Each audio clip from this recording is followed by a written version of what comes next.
Buenas. El día de hoy, un cuento del escritor norteamericano Edgar Allan Poe, El pozo y el péndulo.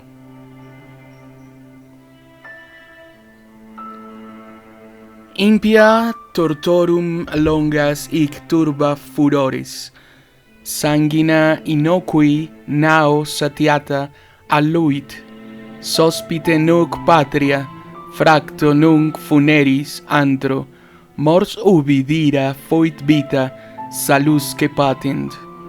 Cuarteto compuesto para las puertas de un mercado que ha de ser erigido en el emplazamiento del Club de los Jacobinos en París. Sentía náuseas de muerte después de tan larga agonía, y, cuando por fin me desataron y me permitieron sentarme, comprendí que mis sentidos me abandonaban. La sentencia, la atroz sentencia de muerte, fue el último sonido reconocible que registraron mis oídos. Después, el murmullo de las voces de los inquisidores pareció fundirse en un soñoliento zumbido indeterminado, que trajo a mi mente la idea de la revolución. Tal vez porque, imaginativamente, la confundía con el ronroneo de una rueda de molino. Esto duró muy poco, pues de pronto cesé de oír, pero al mismo tiempo pude ver. Aunque con qué terrible exageración, vi los labios de los jueces togados de negro. Me parecieron blancos, más blancos que la hoja sobre la cual trazó estas palabras. Y finos hasta lo grotesco, finos por la intensidad de su expresión de firmeza, de inmutable resolución, de absoluto desprecio hacia la tortura humana, vi que los decretos de lo que para mí era el destino brotaban todavía de aquellos labios. Los vi torcerse mientras pronunciaban una frase letal. Los vi formar las sílabas de mi nombre y me estremecí, porque ningún sonido llegaba hasta mí, y en aquellos momentos de horror delirante vi también oscilar imperceptible y suavemente las negras colgaduras que ocultaban los muros de la estancia. Entonces, mi visión recayó en las 7 altas bujías de la mesa. Al principio me parecieron símbolos de caridad, como blancos y esbeltos ángeles que me salvarían, pero entonces, bruscamente, una espantosa náusea invadió mi espíritu y sentí que todas mis fibras se estremecían como si hubiera tocado los hilos de una batería galvánica, mientras las formas angélicas se convertían en hueros espectros de cabezas llameantes, y comprendí que ninguna ayuda me vendría de ellos. Como una profunda nota musical penetró en mi fantasía la noción de que la tumba debía ser el lugar del más dulce descanso. El pensamiento vino poco a poco y sigiloso, de modo que pasó un tiempo antes de poder apreciarlo plenamente. Pero, en el momento en que mi espíritu llegaba por fin a abrigarlo, las figuras de los jueces se desvanecieron como por arte de magia, las altas bujías se hundieron en la nada mientras sus llamas desaparecían, y me envolvió la más negra de las tinieblas. Todas mis sensaciones fueron tragadas por el torbellino de una caída en profundidad, como la del alma en el Hades, y luego el universo no fue más que silencio, calma, noche. Me había desmayado, pero no puedo afirmar que hubiera perdido completamente la conciencia. No trataré de definir lo que me quedaba de ella, y menos describirla, pero no la había perdido por completo, en el más profundo sopor, en el delirio, en el desmayo. Hasta la muerte, hasta la misma tumba. No todo se pierde, o bien, no existe la inmortalidad para el hombre. Cuando surgimos del más profundo de los sopores, rompemos la tela sutil de algún sueño y, sin embargo, un poco más tarde, tan frágil puede haber sido aquella tela, no nos acordamos de haber soñado. Cuando volvemos a la vida después de un desmayo, pasamos por 2 momentos. Primero, el del sentimiento de la existencia mental o espiritual. Segundo, el de la existencia física. Es probable que si al llegar al segundo momento pudiéramos recordar las impresiones del primero, éstas contendrían multitud de recuerdos del abismo que se abre más atrás. ¿Y ese abismo qué es? ¿Cómo? Por lo menos distinguir sus sombras de la tumba. Pero si las impresiones de lo que he llamado el primer momento no pueden ser recordadas por un acto de voluntad, no se presentan inesperadamente después de un largo intervalo mientras nos maravillamos preguntándonos ¿de dónde proceden? Aquel que nunca se ha desmayado no descubrirá extraños palacios y caras fantásticamente familiares en las brasas del carbón. No contemplará, flotando en el aire, las melancólicas visiones que la mayoría no es capaz de ver. No meditará mientras respira el perfume de una nueva flor. No sentirá exaltarse su mente ante el sentido de una cadencia musical que jamás había llamado antes su atención. Entre frecuentes y reflexivos esfuerzos para recordar, entre acentradas luchas para apresar algún vestigio de ese estado de aparente aniquilación en el cual se había hundido mi alma, ha habido momentos en que he vislumbrado el triunfo, brevísimos periodos en que pude evocar recuerdos que, a la luz de mi lucidez posterior, solo podían referirse a aquel momento de aparente inconsciencia.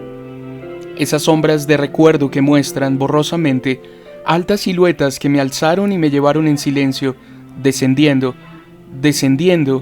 siempre descendiendo, hasta que un horrible mareo me oprimió a la sola idea de lo interminable de ese descenso. También evocan el vago horror que sentía mi corazón, precisamente a causa de la monstruosa calma que me invadía.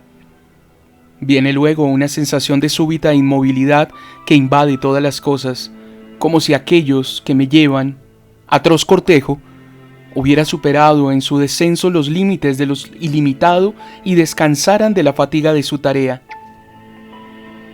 Después de esto viene a la mente como un desabrimiento, el humedad, y luego todo es locura, la locura de un recuerdo que se afana entre cosas prohibidas. Súbitamente, el movimiento del sonido ganaron otra vez mi espíritu, el tumultuoso movimiento de mi corazón y, en mis oídos, el sonido de su latir.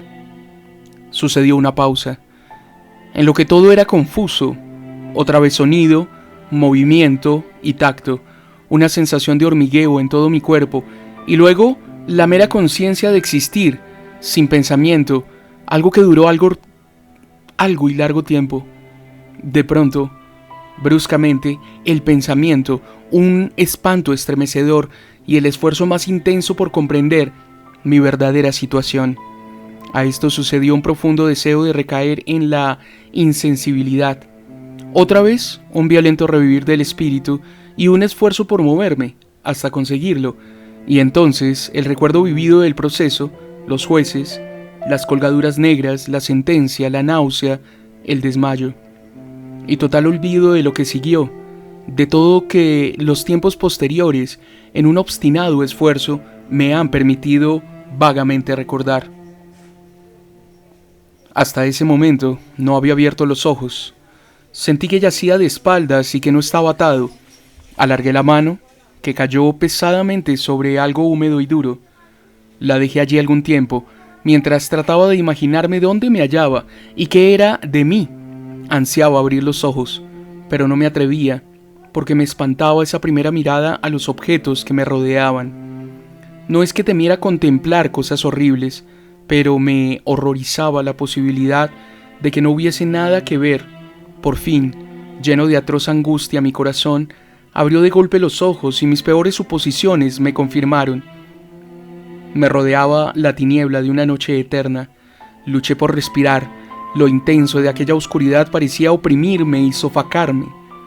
La atmósfera era de una intolerable pesadez. Me quedé inmóvil, esforzándome por razonar. Evoqué el proceso de la Inquisición, buscando deducir mi verdadera situación a partir de ese punto. La sentencia había sido pronunciada. Tenía la impresión de que desde entonces había transcurrido largo tiempo. pero ni siquiera por un momento me consideré verdaderamente muerto. Semejante suposición, no obstante, lo que leemos en los relatos ficticios es por completo incompatible con la verdadera existencia. Pero, ¿dónde y en qué situación me encontraba? Sabía que, por lo regular, los condenados morían en un auto de fe, y uno de esos acababa de realizarse la misma noche de mi proceso. Me habrían devuelto a mi calabozo a la espera del próximo sacrificio, pero no se cumpliría hasta varios meses más tarde. Al punto, vi que era imposible. En aquel momento había una demanda inmediata de víctimas y, además, mi calabozo, como todas las celdas de los condenados en Toledo, tenía piso de piedra y la luz no había sido completamente suprimida. Una horrible idea hizo que la sangre se agolpara a torrentes en mi corazón y por un breve instante recaí en la insensibilidad. Cuando me repuse, temblando convulsivamente, me levanté y tendí desatinadamente los brazos en todas direcciones. No sentí nada, pero no me atrevía a dar un solo paso por temor de que me lo impidieran las paredes de una tumba. Brotaba el sudor por todos mis poros y tenía la frente empapada de gotas heladas, pero la agonía de la incertidumbre terminó por volverse intolerable y cautelosamente me volví adelante, con los brazos tendidos, desorbitados los ojos en el deseo de captar el más débil rayo de luz. Anduve así unos cuantos pasos, pero todo seguía siendo tiniebla y vacío. Respiré con mayor libertad, por lo menos parecía evidente que mi destino no era el más espantoso de todos. Pero entonces, mientras seguía avanzando cautelosamente, resonaron en mi recuerdo los 1000 vagos rumores de las cosas horribles que ocurrían en Toledo. Cosas extrañas se contaban sobre los calabozos, cosas que yo había tomado por invenciones, pero no por eso eran menos extrañas y demasiado horrorosas para ser repetidas, salvo en voz baja. Me dejarían morir de hambre en este subterráneo mundo de tiniebla, y quizá me aguardaba un destino todavía peor. Demasiado conocía yo el carácter de mis jueces para dudar de que el resultado sería la muerte, y una muerte mucho más amarga que la habitual. Todo lo que me preocupaba y me enloquecía era el modo y la hora de esa muerte. Mis manos extendidas tocaron, por fin, un obstáculo sólido. Era un muro, probablemente de piedra, sumamente liso, viscoso y frío. Me puse a seguirlo, avanzando con toda la desconfianza que antiguos relatos me habían inspirado, pero esto no me daba oportunidad de asegurarme de las dimensiones del calabozo. Ya que daría toda la vuelta y retornaría al lugar de partida sin advertirlo. Hasta tal punto era uniforme y lisa la pared. Busqué, pues, el cuchillo que llevaba conmigo cuando me condujeron a las cámaras inquisitoriales. Había desaparecido, y en lugar de mis ropas tenía puesto un sayo de burda estameña. Había pasado hundir la hoja en alguna juntura de la mampostería a fin de identificar mi punto de partida, pero, de todos modos, la dificultad carecía de importancia. Aunque en el desorden de mi mente me pareció insuperable, en el primer momento arranqué un pedazo del ruedo del sayo y lo puse bien extendido y en algún ángulo recto con respecto al muro. Luego, de tentar toda la vuelta de mi celda, no dejaría de encontrar al jirón al completar el circuito. Tal es lo que, por lo menos, pensé, pues no había contado con el tamaño del calabozo y con mi debilidad. El suelo era húmedo y resbaladizo. Avancé, titubeando, un trecho, pero luego trastabillé y caí. Mi excesiva fatiga me indujo a permanecer postrado y el sueño no tardó en dominarme. Al despertar y extender un brazo, hallé junto a mí un pan y un cántaro de agua. Estaba demasiado exhausto para reflexionar acerca de esto, pero comí y bebí ávidamente. Poco después reanudé mi vuelta al calabozo y con mucho trabajo llegué, por fin, al pedazo de estameña. Hasta el momento de caer al suelo había contado 52 pasos, y al reanudar mi vuelta otros 48, hasta llegar al trozo de género. Había, pues, un total de 100 pasos, contando una yarda por cada 2 pasos. Calculé que el calabozo tenía un circuito de 50 yardas. No obstante, había encontrado numerosos ángulos de pared, de modo que no podía hacerme una idea clara de la forma de la cripta, a la que llamo así, pues no podía impedirme pensar que lo era. Poca finalidad y menos esperanza tenían estas investigaciones, pero una vaga curiosidad me impelía a continuarlas. Apartándome de la pared, resolví cruzar el calabozo por uno de sus diámetros. Avancé al principio con suma precaución, pues, aunque el piso parecía de un material sólido, era peligrosamente resbaladizo a causa del limo. Cobré ánimo, sin embargo, y terminé caminando con firmeza, esforzándome por seguir una línea todo lo recta posible. Había avanzado 10 o 12 pasos en esta forma cuando el ruedo desgarrado del sayo se me enredó en las piernas, trastabillando, caí violentamente de bruces. En la confusión que siguió a la caída, no reparé en un sorprendente detalle que, pocos segundos más tarde y cuando aún yacía boca abajo, reclamó mi atención. Helo aquí. Tenía el mentón apoyado en el piso del calabozo, pero mis labios y la parte superior de mi cara, que aparentemente debían encontrarse a un nivel inferior al de la mandíbula, no se apoyaba en nada. Al mismo tiempo me pareció que bañaba mi frente un vapor viscoso, y el olor característico de los hongos podridos penetró en mis fosas nasales. Tendí un brazo y me estremecí al descubrir que me había desplomado exactamente al borde de un pozo circular, cuya profundidad me era imposible descubrir por el momento. Tanteando en la mampostería que rodeaba el pozo, logré desprender un menudo fragmento y lo tiré al abismo. Durante largos segundos escuché cómo repercutía al golpear en su descenso las paredes del pozo. Hubo por fin un chapoteo en el agua, al cual sucedieron sonoros ecos. En ese mismo instante oí un sonido semejante al de abrirse y cerrarse rápidamente una puerta en lo alto, mientras un débil rayo de luz cruzaba instantáneamente la tiniebla y volvía a desvanecerse con la misma precipitación. Comprendí claramente el destino que me habían preparado y me felicité de haber escapado a tiempo gracias al oportuno accidente. Un paso más antes de mi caída y el mundo no hubiera vuelto a saber de mí. La muerte a la que acababa de escapar tenía justamente las características que yo había rechazado como fabulosas y antojadizas en los relatos que circulaban acerca de la Inquisición. Para las víctimas de su tiranía se reservaban dos especies de muerte, una llena de horrorosos sufrimientos físicos y otra acompañada de sufrimientos mortales todavía más atroces. Yo estaba destinado a esta última. Mis largos padecimientos me habían desequilibrado los nervios, al punto que estaba el sonido de mi propia voz para hacerme temblar, y por eso constituía en todo sentido el sujeto ideal para la clase de torturas que me aguardaban. Estremeciéndome de pies a cabeza, me arrastré hasta volver a tocar la pared, resuelto a perecer allí antes que arriesgarme otra vez a los horrores de los pozos, ya que mi imaginación concebida, ahora más que uno, situados en distintos lugares del calabozo, de haber tenido otro estado de ánimo, tal vez me hubiera alcanzado el coraje para acabar de una vez con mis desgracias precipitándome en uno de esos abismos, pero había llegado a convertirme en el peor de los cobardes, y tampoco podía olvidar lo que había leído sobre esos pozos.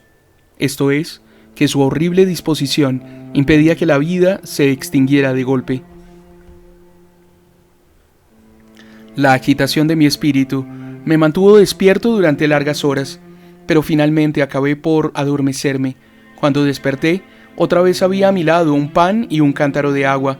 Me consumía una sed ardiente y de un solo trago vacié el jarro. El agua debía contener alguna droga, pues apenas la hube bebido, me sentí irresistiblemente adormilado. Un profundo sueño cayó sobre mí, un sueño como el de la muerte. No sé, en verdad, cuánto duró, pero cuando volví a abrir los ojos, los objetos que me rodeaban eran visibles, gracias a un resplandor sulfuroso, cuyo origen me fue imposible determinar al principio. Pude contemplar la extensión y el aspecto de mi cárcel. Mucho me había equivocado sobre su tamaño. El circuito completo de los muros no pasaba de unas 25 yardas. Durante unos minutos, esto me llenó de una vana preocupación. Vana, sí, pues nada podía tener menos importancia en las terribles circunstancias que me rodeaban que las simples dimensiones del calabozo. Pero mi espíritu se interesaba extrañamente en nimiedades y me esforcé por descubrir el error que había podido cometer en mis medidas. Por fin se me reveló la verdad. En la primera tentativa de exploración había contado 52 pasos hasta el momento en que caía al suelo. Sin duda, en ese instante me encontraba a 1 o 2 pasos del jirón de estameña, es decir, que había cumplido casi completamente la vuelta del calabozo. Al despertar de mi sueño, debí emprender el camino en dirección contraria, es decir, volviendo sobre mis pasos, y así fue como supuse que el circuito medía el doble de su verdadero tamaño. La confusión de mi mente me impidió reparar entonces que había empezado mi vuelta teniendo la pared a la izquierda y que la terminé teniéndola a la derecha. También me había engañado sobre la forma del calabozo. Al tantear las paredes había encontrado numerosos ángulos, deduciendo así que el lugar presentaba una gran irregularidad. Tan potente es el efecto de las tinieblas sobre alguien que despierta de la letargía y del sueño. Los ángulos no eran más que unas ligeras depresiones o entradas a diferentes intervalos. Mi prisión tenía forma cuadrada. Lo que había tomado por mampostería resultaba ser hierro o algún otro metal, cuyas enormes planchas, al unirse y soldarse, ocasionaban las depresiones. La entera superficie de esta celda metálica aparecía toscamente pintarrajeada, con todas las horrendas y repugnantes imágenes que la sepulcral superstición de los monjes había sido capaz de concebir. Las figuras de demonios amenazantes, de esqueletos y otras imágenes todavía más terribles recubrían y desfiguraban los muros. Reparé en que las siluetas de aquellas monstruosidades estaban bien delineadas, pero que los colores parecían horrorosos y vagos, como si la humedad de la atmósfera los hubiese afectado. Noté, asimismo, que el suelo era de piedra. En el centro se abría el pozo circular de cuyas fauces abiertas, que es como si bostezara, acababa de escapar, pero no había ningún otro en el calabozo. Vi todo esto sin mucho detalle y con gran trabajo, pues mi situación había cambiado grandemente en el curso de mi sopor. Yacía ahora de espaldas, completamente estirado sobre una especie de bastidor de madera. Estaba firmemente amarrado por una larga banda que parecía un cíngulo. Pasaba, dando muchas vueltas por mis miembros y mi cuerpo, dejándome solamente en libertad la cabeza y el brazo derecho, que con gran trabajo podía extender hasta los alimentos, colocados en un plato de barro a mi alcance. Para mayor espanto, vi que se habían llevado el cántaro de agua, y digo espanto porque la más intolerable sed me consumía. Por lo visto, la intención de mis torturadores era estimular esa sed, pues la comida del plato consistía en carne sumamente condimentada. Mirando hacia arriba, observé el techo de mi prisión. Tendría unos 30 o 40 pies de alto, y su construcción se asemejaba a la de los muros. En uno de sus paneles aparecía una extraña figura que se apoderó por completo de mi atención. La pintura representaba al tiempo tal como se lo suele figurar, salvo que, en vez de guadaña, tenía lo que me pareció la pintura de un pesado péndulo, semejante a los que vemos en los relojes antiguos. Algo, sin embargo, en la apariencia de aquella imagen me movió a observarla con más detalle. Mientras la miraba, directamente de abajo hacia arriba, pues se encontraba situada exactamente sobre mí, tuve la impresión de que se movía. Un segundo después, esta impresión se confirmó. La oscilación del péndulo era breve y, naturalmente, lenta. Lo observé durante un rato con más perplejidad que temor. Cansado, al fin, de contemplar su monótono movimiento, volví los ojos a los restantes objetos de la celda. Un ligero ruido atrajo mi atención, y mirando hacia el piso, vi cruzar varias enormes ratas. Habían salido del pozo que se hallaba al alcance de mi vista sobre la derecha. Aún entonces, mientras las miraba, siguieron saliendo en cantidades presurosas y con ojos famélicos atraídas por el olor de la carne. Me dio mucho trabajo ahuyentarlas del plato de comida. Habría pasado una media hora, quizá una hora entera, pues solo tenía una noción imperfecta del tiempo antes de volver a fijar los ojos en lo alto. Lo que entonces vi me confundió y me llenó de asombro. La carrera del péndulo había aumentado, aproximadamente en 1 yarda. Como consecuencia natural, su velocidad era mucho más grande, pero lo que me perturbó fue la idea de que el péndulo había descendido perceptiblemente. Noté ahora, y es útil agregar con cuánto horror, que su extremidad inferior estaba constituida por una media luna de reluciente acero, cuyo largo de punta a punta alcanzaba a un pie. Aunque afilado como una navaja, el péndulo parecía macizo y pesado, y desde el filo se iba ensanchando hasta rematar en una ancha y sólida masa. Hallábase fijo a un pesado vástago de bronce, y todo el mecanismo silbaba al balancearse en el aire. Ya no me era posible dudar del destino que me había preparado el ingenio de los monjes para la tortura. Los agentes de la Inquisición habían advertido mi descubrimiento del pozo. El pozo, sí, cuyos horrores estaban destinados a un recusante tan obstinado como yo. El pozo, símbolo típico del infierno, última thule de los castigos de la Inquisición. Según los rumores que corrían, por el más causal de los accidentes había evitado caer en el pozo, y bien sabía que la sorpresa, la brusca precipitación en los tormentos, consistían en una parte importante de las grotescas muertes que tenían lugar en aquellos calabozos. No habiendo caído en el pozo, el demoníaco plan de mis verdugos no contaba con precipitarme por la fuerza, y por eso, ya que no quedaba otra alternativa, me esperaba ahora un final diferente y más apacible. ¿Más apacible? Casi me sonreí en medio del espanto al pensar en semejante aplicación de la palabra. ¿De qué vale hablar de las largas horas de un horror más que mortal, durante las cuales conté los zumbantes oscilantes del péndulo, pulsada a pulsada, con un descenso que solo podía percibirse después de intervalos que parecían siglos? Más y más íbase aproximando. Pasaron días, pues puede ser que hayan pasado muchos días, antes de que oscilara tan cerca de mí que parecía abanicarme con su acre aliento. El olor del afilado acero penetraba en mis sentidos. Supliqué, fatigando al cielo con mis ruegos para que el péndulo descendiera más velozmente. Me volví loco, me exasperé e hice todo lo posible por enderezarme y quedar en el camino de la horrible cimitarra, y después caí en una repentina calma y me mantuve inmóvil, sonriendo a aquella brillante muerte como un niño a un bonito juguete. Siguió otro intervalo de total insensibilidad. Fue breve, pues al resbalar otra vez en la vida, noté que no se había producido ningún descenso perceptible del péndulo. Podía, sin embargo, haber durado mucho, pues bien sabía que aquellos demonios estaban al tanto de mi desmayo y que podían haber detenido el péndulo a su gusto. Al despertarme me sentí inexpresablemente enfermo y débil, como después de una prolongada inanición. Aún en la agonía de aquellas horas, la naturaleza humana ansiaba alimento. Con un penoso esfuerzo alargué el brazo izquierdo, todo lo que me lo permitían mis ataduras, y me apoderé de una pequeña cantidad que había dejado las ratas. Cuando me llevaba una porción a los labios, pasó por mi mente un pensamiento apenas esbozado de alegría, de esperanza. Pero, ¿qué tenía yo que ver con la esperanza? Era aquel, como digo, un pensamiento apenas formado. Muchos, así, tienen el hombre que no llegan a completarse jamás.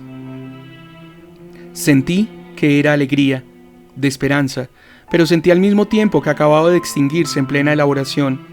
Vanamente luché por alcanzarlo, por recobrarlo. El prolongado sufrimiento había aniquilado casi por completo mis facultades mentales ordinarias. No era más que un imbécil, un idiota. La oscilación del péndulo se cumplía en ángulo recto con mi cuerpo extendido. Vi que la media luna estaba orientada de manera de cruzar la zona del corazón, desgarraría la estameña de mi sayo, retornaría para repetir la operación otra vez. Al pesar de su carrera terrible, amplia, 30 pies o más, y la sibilante violencia de su descenso, capaz de romper aquellos muros de hierro, todo lo que haría durante varios minutos sería cortar mi sayo. A esa altura de mis pensamientos debía haber pensado en una pausa, pues no me atrevía a prolongar mi reflexión.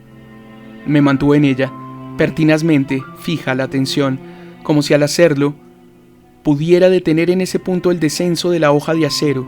Me obligué a meditar acerca del sonido que haría la media luna cuando pasara cortando el género y la especial sensación de estremecimiento que producen los nervios el roce de una tela. Pensé en todas esas frivolidades hasta el límite de mi resistencia. Bajaba, seguía bajando suavemente. Sentí un frenético placer en comparar su velocidad lateral con las del descenso, a la derecha, a la izquierda, hacia los lados, con el aullido de un espíritu maldito, hacia mi corazón, con el paso sigiloso del tigre. Sucesivamente reía a carcajadas y clamé, según que una y otra idea me dominara. Bajaba, seguro, incansable, bajaba.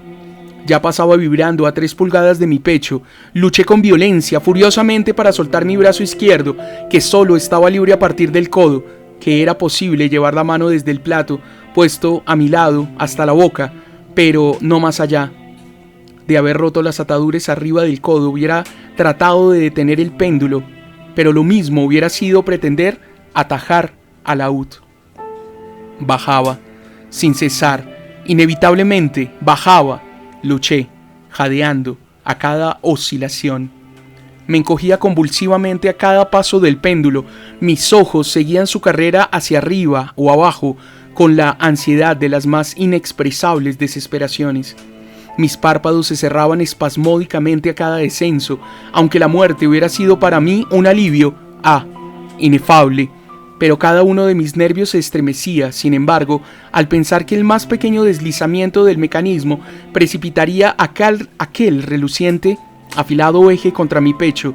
Era la esperanza la que hacía estremecer mis nervios y contraer mi cuerpo. Era la esperanza, esa esperanza que triunfa aún en el potro del suplicio, que susurra al oído de los condenados a muerte hasta en los calabozos de la Inquisición.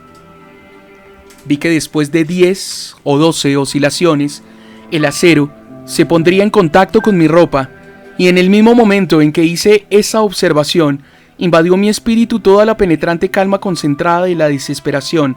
Por primera vez en muchas horas, quizás días, me puse a pensar.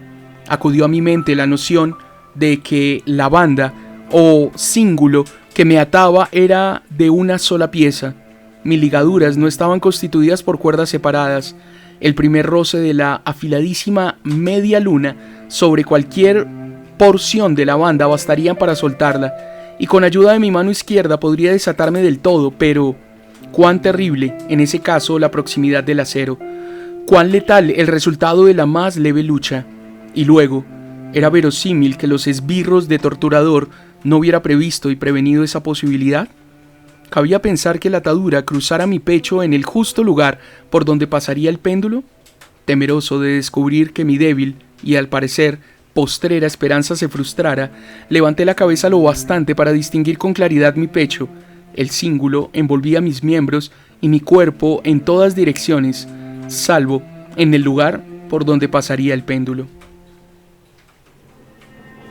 Apenas había dejado caer hacia atrás la cabeza cuando relampagueó en mi mente algo que solo puedo describir como la informe mitad de aquella idea de liberación que he aludido previamente y de la cual solo una parte flotaba inciertamente en mi mente cuando llevé la comida a mis ardientes labios. Mas ahora el pensamiento completo estaba presente, débil, apenas sensato, apenas definido, pero entero. Inmediatamente, con la nerviosa energía de la desesperación, procedí a ejecutarlo. Durante horas y horas, cantidad de ratas habían pululado en la vecindad inmediata del armazón de madera sobre el cual me hallaba. Aquellas ratas eran salvajes, audaces, famélicas. Sus rojas pupilas me miraban centelleantes, como si esperaran verme inmóvil para convertirme en su presa. Aquel alimento, pensé, ¿las han acostumbrado en el pozo?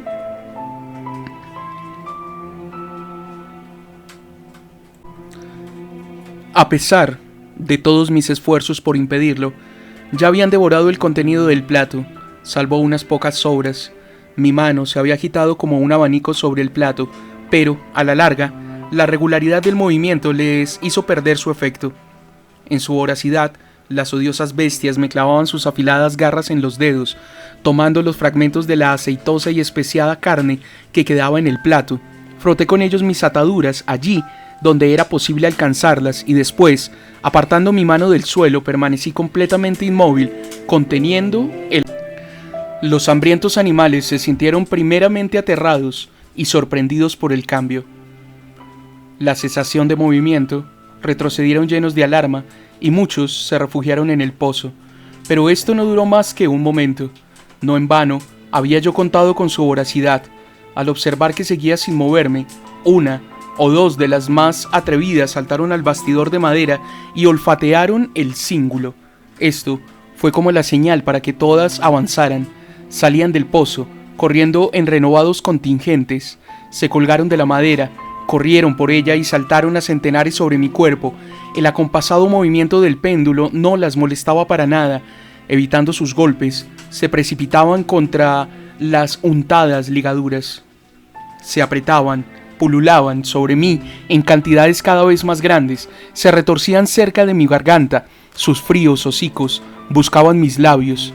Yo me sentía ahogar bajo su creciente peso. Un asco para el cual no existe nombre en este mundo llena mi pecho y helaba con su espesa viscosidad mi corazón. Un minuto más, sin embargo, y la lucha terminaría. Con toda claridad percibí que las ataduras se aflojaban. Me di cuenta de que debían de estar rotas en más de una parte, pero con una resolución que excedía lo humano, me mantuve inmóvil. No había errado en mis cálculos ni sufrido tanto en vano. Por fin, sentí que estaba libre. El cíngulo colgaba en tiras a los lados de mi cuerpo, pero ya el paso del péndulo alcanzaba mi pecho. Había dividido la estameña de mi sayo y cortaba ahora la tela de la camisa. 2 veces más pasó sobre mí, y un agudísimo dolor recorrió mis nervios, pero el momento de escapar había llegado. Apenas agité la mano, mis libertadoras huyeron en tumulto, con un movimiento regular, cauteloso, y encogiéndome todo lo posible me deslicé lentamente fuera de mis ligaduras, más allá del alcance de la cimitarra. Por el momento, al menos, estaba libre. Libre. Y en las garras de la Inquisición. Apenas me había apartado de aquel lecho de horror para ponerme de pie en el piso de piedra cuando cesó el movimiento de la diabólica máquina, y la vi subir, movida por una fuerza invisible, hasta desaparecer más allá del techo. Aquello fue una lección que debí tomar desesperadamente a pecho. Indudablemente espiaban cada uno de mis movimientos. Libre. Apenas se había escapado de la muerte bajo la forma de una tortura, para ser entregado a otra que sería peor aún que la misma muerte. Pensando en eso, paseé nerviosamente los ojos por las barreras de hierro que me encerraban.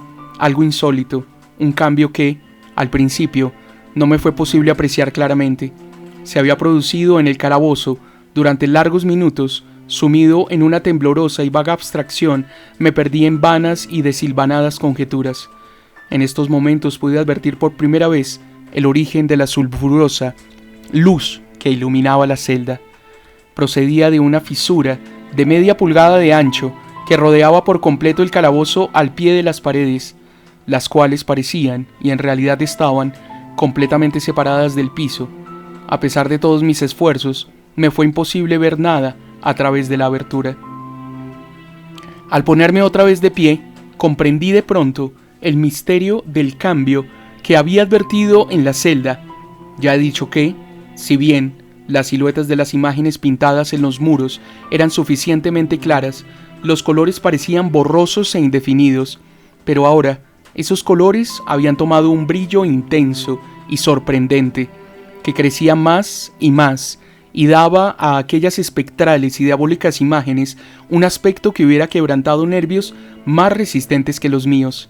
Ojos demoníacos, de una salvaje y aterradora vida, me contemplaban fijamente desde 1000 direcciones, donde ninguno había sido antes visible, y brillaban con él cárdeno resplandor de un fuego que mi imaginación no alcanzaba a concebir como irreal. Irreal. Al respirar, Llegó a mis narices el olor característico del vapor que surgía del hierro recalentado. Aquel olor sofocante invadía más y más la celda. Los sangrientos horrores representados en las paredes empezaron a ponerse rojos. Yo jadeaba, tratando de respirar. Ya no me cabía duda sobre la intención de mis torturadores. Ah, los más implacables, los más demoníacos entre los hombres. Corrí hacia el centro de la celda, alejándome del metal ardiente. Al encarar en mi pensamiento la horrible destrucción que me aguardaba, la idea de la frescura del pozo invadió mi alma como un bálsamo. Corrí hasta su borde mortal. Esforzándome, miré hacia abajo. El resplandor del ardiente techo iluminaba sus más recónditos huecos. Y sin embargo, durante un horrible instante, mi espíritu se negó a comprender el sentido de lo que veía. Pero, al fin, ese sentido se abrió paso, avanzó poco a poco hasta mi alma, hasta arder y consumirse en mi estremecida razón. ¡Oh! Poder expresarlo. ¡Oh! Espanto. Todo menos eso. Con un alarido salté hacia atrás y hundí mi cara en las manos sollozando amargamente. El calor crecía rápidamente y una vez más miré a lo alto, temblando como en un ataque de calentura. Un segundo cambio acababa de producirse en la celda y esta vez el cambio tenía que ver con la forma. Al igual que antes, fue inútil que me esforzara por apreciar o entender inmediatamente lo que estaba ocurriendo, pero mis dudas no duraron mucho. La venganza de la Inquisición se aceleraba después de mi doble escapatoria, y ya no habría más pérdida de tiempo por parte del Rey de los Espantos. Hasta entonces mi celda había sido cuadrada. De pronto vi que 2 de sus ángulos de hierro se habían vuelto agudos, y los otros 2, por consiguiente, obtusos.